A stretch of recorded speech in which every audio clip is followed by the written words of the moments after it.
Welcome back mga kaaldab. Ito na naman po ang inyong lingkod, si Mr. Destiny. At magbibigay lang po tayo ng pinakamainit na update po ngayon sa social media. Well, pasensya na po kayo mga kaaldab sa mga dumadaan at sa mga bumibisita kung bakit po ba lagi ko itong pinapakita itong picture na to para lang po sa kaalaman ng lahat at para na rin po sa mga dumadaan at bumibisita sa channel natin. Kung mapapansin nyo, yung kuha po ni Mengay, hindi po ba? Bago lang po ito, hindi pa po siya nasa E80 kuha itong photos na to na main cute na kung saan tignan nyo po yung aura ni Mengay. Tapos ikukumpara nyo po dito sa bagong aura na inilabas. Dito pa lang parang may maline. Di po ba? Pansinin nyo po yung katabi ni Mengay. Hindi ko alam mga kaaldab kung uupo siya o tatayo. Di po ba? Pero wala naman po ako nakikitang upuan sa likuran po nila. Doon pa lang may maline. Di po ba? Ang sinasabi po nila at ang paliwanag po ng mga armain sa kapwa nila armain mga kaaldab na si Mengay yan kasi yung nakakita dyan at yung pumicture ganito ganyan etc. etc. Wala naman pong problema, sabi ko nga po, madali naman po talagang makita kung totoo o edited ang isang bagay. Pero kung titignan nyo mga kaaldab, no? Yung kasuotan ni Mengay at yung kasuotan ni Congressman Spotted. Kailan nga po ba nagpantalon si Mengay ng ganyan? Para lang klaro, para lang po sa kaalaman ng lahat. At kung mapapansin nyo talaga yung hita ni Mengay sa kabila, di po ba? Pero sabi ko nga po sa inyo, mahirap po talagang mag-react, mahirap po magkomento. Di po ba? Tapos yung katabi ni Mengay, hindi mo alam kung lalaki o babae. Yung binti mga kaaldab, hindi ko sinasabi yung mukha Tignan nyo, sobrang, hindi ko alam mga kaaldab kung kasing laki lang talaga siya ni Mengay o sabi ko nga po sa inyo mga kaaldab, ang daming lapses, ang daming kailangan ko pa po bang isa-isahin ng paliwanag, kailangan ko po bang kumbaga i-remind yung mga ganito. Pero gaya ng sinabi ko, hindi po ako namimilit, wala pong pilitan dito sa ina-update natin. Pero bago natin ituloy itong mainit na napakagandang update natin, kung bago ka lang sa channel na to at isa kang true-blooded Aldab Nation na nagmamahal kila Mengay at Tisoy, tama po ang channel na pinuntahan mo, kaya consider na po kitang bagong subscriber. At huwag mong kalimutang i-share ang mga video po natin sa mga mamis, sa mga titas at sa mga senior. Tsaka sabi ko nga po, remind ko lang po, di po ba, kung titignan nyo po yung baba, yan po, di po ba, same lang may pattern Sa bagay, hindi, sabi ko nga, hindi na po tayo mamimilit.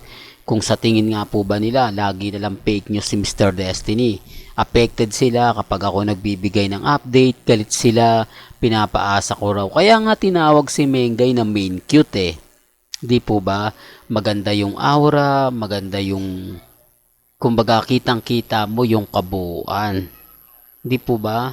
Pero gaya ng sinabi ko, wala pong pilitan dito sa ina-update ko. Hindi po tayo namimilit. Di po ba? Kumbaga nililinaw ko lang po kasi marami nagsasabi na ganito ganyan. Okay lang naman po yung sabihin nila. Di po ba? Normal lang yan, lalo na po yung mga armain at main fanatic. Siyempre, kumukuha po tayo ng mga photos, ng mga video para po ipakita. Di po ba? Kasi kung hindi ko naman po gagawin yan, sasabihin ko lang po sa kung mga video na iba, tapos ang paliwanag ko doon iba na po yun, di po ba? Hindi po sila nakakaintindi. Kaya nga po naglabas sila ng mga video, katulad po ni Ibyang. Nagpost siya ng mga video. Kailangan natin gamitin yon. Kailangan natin na ipakita yon, di po ba? Para doon tayo kukuha ng content. Doon tayo magpapaliwanag at doon ko sasabihin kung ano nga po ba talaga yung mali.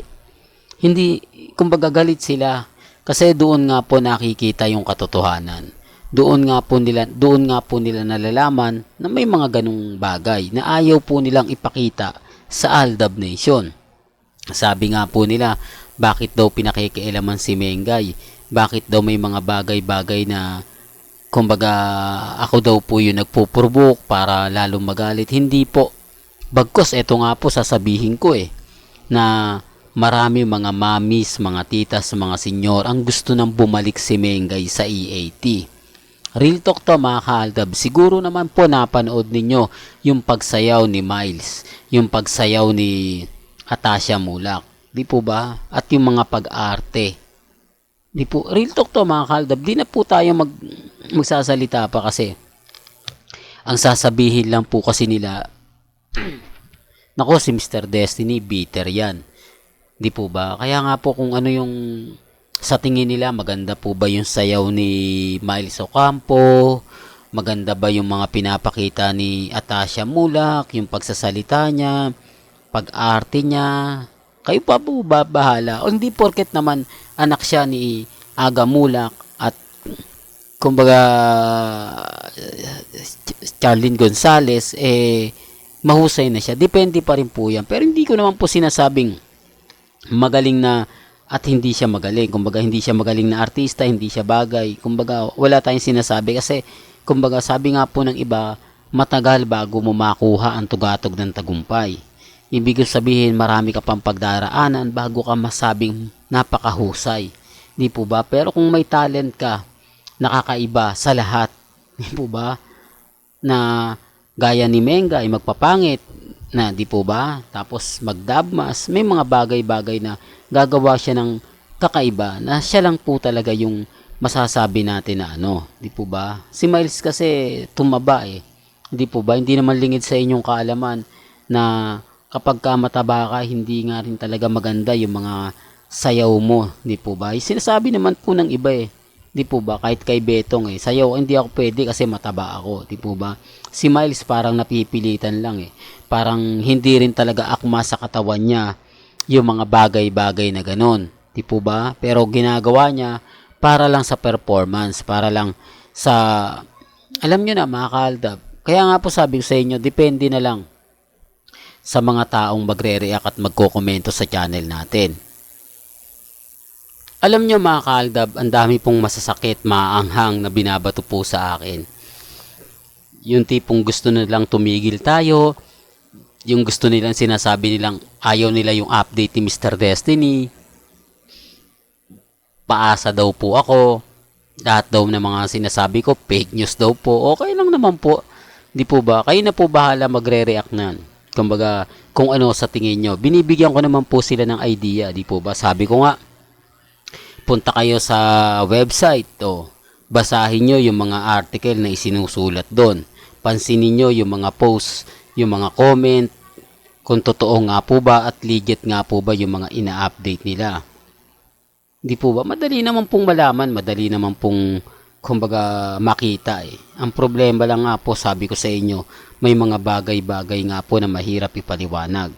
Mahirap sabihin, mahirap kumbaga iba to, lalo na nga po kapag marami agad-agad nagre-react na ganito ganyan, etc. etc.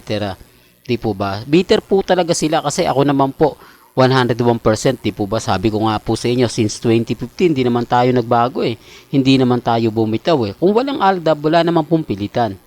Di po ba? Kaya nga po ito pinopromote ko Si Mengay, gusto ng mga mamis na bumalik na sa EAT. Hindi daw kumpleto pananghalian nila kapag wala si Mengay.